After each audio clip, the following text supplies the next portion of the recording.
국무총리 공관, 거기가 삼청동이라고 그래요. 삼청동은 뭐냐면 석삼자에다가 맑을 청자에다가 동.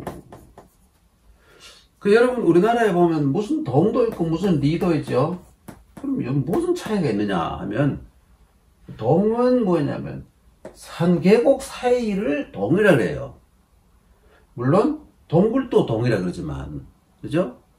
리라는 것은 뭐냐면 밭전자 있고 흑도자가 있잖아요, 그렇죠? 그래서 평지에 있는 마을을 리라 그리고 산 속에 있는 마을은 동이라고 보통 불러요.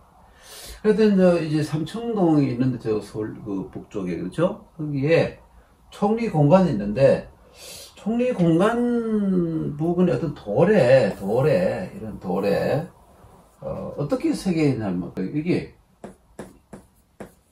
어찌 안자, 이때 안은 어찌라고 해요.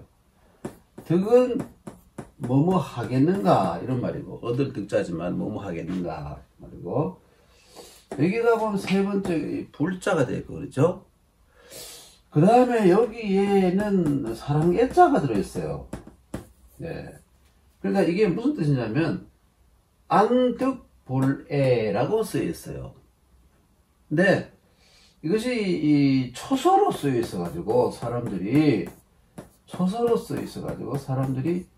초서는 한자의 여러 가지 모양 가운데서 제일 어려운, 그죠? 알기 제일 어려운 글자인데, 초서로 쓰여 있어가지고 사람들이 잘 못 읽다가 겨우겨우 읽는데, 어떤 사람이 이것을 말이죠. 이것을 안녕영자로 잘못 읽은 것 같아요. 안녕영자로. 안녕영. 잘못 읽어서 어찌 안녕하지 않을 수 있겠는가. 이렇게 해서 의미를 뭐라고 했냐면 말이죠. 총리 공간과 결부를 해서 이 위정자가 국민의 안녕을, 그렇죠? 국민을 어찌 편안하게 하지 않을 수 있겠는가. 응? 라는 이 비결이다. 그죠? 비결이다. 이게 비밀스러운 어떤 그 내용을 담은 의미인데, 거기 있는 사람들이 그 의미를 몰라서, 그렇죠? 몰라서 더 크게 이 국사를 하는 대통령이 되지 못했다. 뭐 이런 내용으로 이렇게 쓴 글을 봤어요. 이게 잘못된 건데 좀 바로잡아 줘야 되겠구나 해서 이 한자를 노인이 나온 겁니다. 한자R. 그러니까 이게 뭐냐면 안득불애. 그럼 뭐냐면 어찌 이곳을 아끼지 않으리요, 이런 말이에요. 아낀다는 건 뭐냐면 아까워한다는 말이고 사랑하다는 뜻이 아니고 아까워한다는 말인데, 우리나라에 몇 곳에 가면 말이죠. 안동에 가면 농암 이현보 선생의 그 에일당이라는 게 있습니다. 에일당이라는 집이 있어요. 에일당. 이것도 사람들이 잘못 생각하면 태양을 사랑하는 집, 이런 식으로 해석하는 재밌는 사람도 있는데, 전혀 그런 의미가 아니고 나이 많으신 부모님이 사실 날이 얼마 남지 않았기 때문에 이 남은 날들을 아까워한다. 그러니까 최대한 효도를 다하자, 이런 의미가 있어요. 애라는 것이 아끼다, 이런 말이 있어요. 그러니까 아까 말한 이 돌의 세계는 안득불애, 그러면 어찌 아끼지 않을 수 있으리요. 요즘 말로 하면 자연보호라는 말입니다. 자연보호. 이 지역을 참 잘 아껴서 많은 사람들이 즐기고 편안하게 지내다가 가는 곳으로 만들자 하는 자연보호의 의미가 담긴 말인데, 이것이 무슨 비결이니 이렇게 해석해서 좀 기상천외한 얘기를 해서 그렇죠. 한자R. 또 삼청동이라고 그러면, 삼청이 또 뭐냐면, 이게 두 가지 소리는, 원래는 뭐냐면 이게 산이 맑고, 그렇죠? 산이 맑고 물이 맑고 산청, 수청, 그리고 사람이 맑다. 그래서 아마 제가 보기에 이거 고려시대에 지어진 동네 이름 같아요. 삼청동이라는 것이. 그래서 그것이 이름이 조선시대에도 그러는데, 마침 거기에 도교의 신을 모시는 소격서, 소격서라는 이 도교의 신을 모시는, 그죠? 소격서를 마침 또 삼청도 지역에 되면 사람들은 도교의 그 세 분의 천존을 모시는 그런 의미가 아닌가 이렇게 생각하는데, 사실은 산이 맑고 물이 맑고 사람도 맑다는 거기에서 나온 것이 틀림없어 보여요. 한달알 재밌는 얘기 아니에요. 중국에 이 영이라는 곳이 있는데, 영이라는 건 오늘날에 어디냐면 형주. 여러분 저 이 영인데 이 형주 알죠? 형주. 이게 원래 오나라의 그 성인데 북쪽 위나라를 막기 위해서 유비가 송건에게 빌려서 거기에다가 성주를 관우를 삼았다가, 관우가 뒤에 결국은 이 형주에서 이 사건에 얽혀가지고 결국은 관우가 죽잖아요. 그렇죠? 그 비극의 땅이 형주였어요. 형주가 바로 옛날에 그 초나라, 이 초나라는 다 중국 남쪽에 큰 나라 있잖아요. 유방 항우가 다 초나라 사람들이에요. 초나라의 수도인데 이 초나라에서 이 영이라는 땅에 있던 어떤 사람이, 그렇죠? 여러 사람이 연나라의 그 재상에게 편지를 보냈어요. 이 편지가 바로 글서가 바로 이 편지라는 말이고, 영. 근데 이 사람이 쓰다가 너무 컴컴해서 글자를 쓸 수 없게 돼서 이 하인에게 불을 켜라. 이게 중국어로 하면 뭐냐면 이 들거자에다가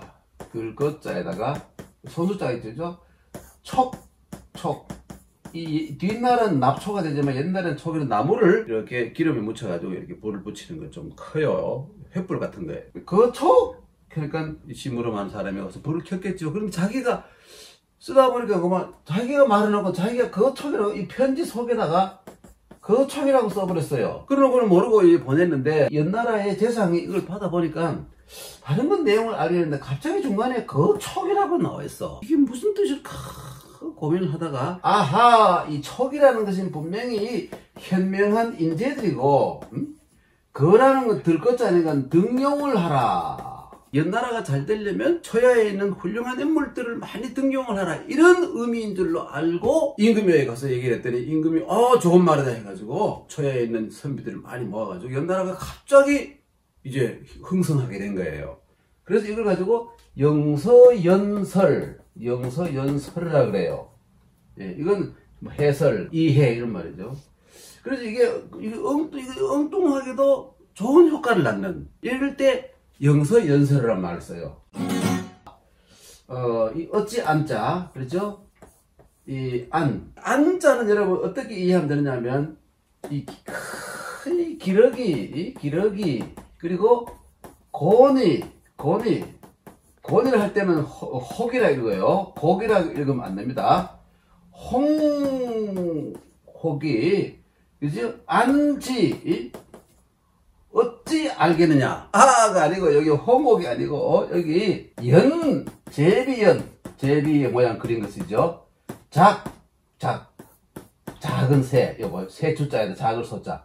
연작, 제비나 이 참새 같은 것들이 어떻게 알겠느냐.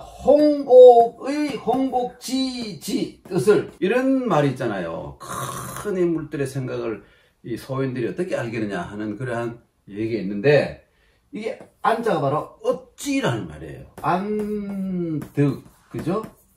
어찌 뭐뭐지 않을 수 있느냐. 그죠? 어찌 아끼지 않을 수 있느냐. 요즘 말로 하면 자연보호, 이런 말이죠. 알겠죠? 또 한 가지는 여러분은 제가 원래 싱거운 사람이에요. 이 한자랄이. 그래서 농담을 하면 산에 가서 스님들에게 혹은 불교를 좋아하는 사람들에게 산에 가서 심조불산이라고 혹시 아십니까? 심조불산. 그러면 이 공부를 많이 하는 스님들은 저 사람이 불교도 마음이잖아요. 마음이 심조 저 사람 얘기하면 나한테 모르면 부처님을 얘기하는구나. 불산, 불산. 그러니까 마음이 일체유심조, 일체유심조, 그렇죠? 이 모든 것은 마음이 만든다. 일체유심조와 마찬가지로 마음이 부처님 같은 산을, 큰 부처님 같은 산을 만드는구나 대답을 또 하기도 해요. 그런데 제가 장난을 잘 친다고 했는데 이게 다른 게 아니라 이걸 거꾸로 읽으면 거꾸로 읽으면 산불조심, 산불조심하라고 원사방에 써 있어요. 잘못 읽으면 심조불산이 되는 거예요. 경기도에는 보면 수군인용이라고 해요. 수군인용, 수군인용. 이게 아까 심조불산하고 같이 있어요. 이건 뭐 금방 알겠죠? 영인군수라는 말이에요. 어쨌든 산불조심을 가지고도 마음속에 부처님을 가서 산 같은 부처님을 모셔라, 마음이 이런 식으로 좋게 해석되고, 아까 연설도 그렇고, 또 한 가지 총리공원 옆에, 총리공원 생긴 지 얼마 안 되고 그 돌은 생긴 지가 아주 오래된 거예요. 돌은 아마 조선시대에 생긴 걸 보이는데, 어찌 이 아끼지 않으리오를 이것을 영자로, 편안한 영자로 생각해가지고 이제 나라를 편안하게 한다, 이런 의미가, 총리는 국가를 편안하게 한다, 안녕하게 한다. 뭐 사실과는 다르지만 심조불산이나 영서연설처럼 정말 좋은 효과를 가져올 수도 있겠죠. 오늘 여러분께 좀 싱거운 소리 한마디 했습니다. 수군인용, 심조불산, 산불조심, 영인군수.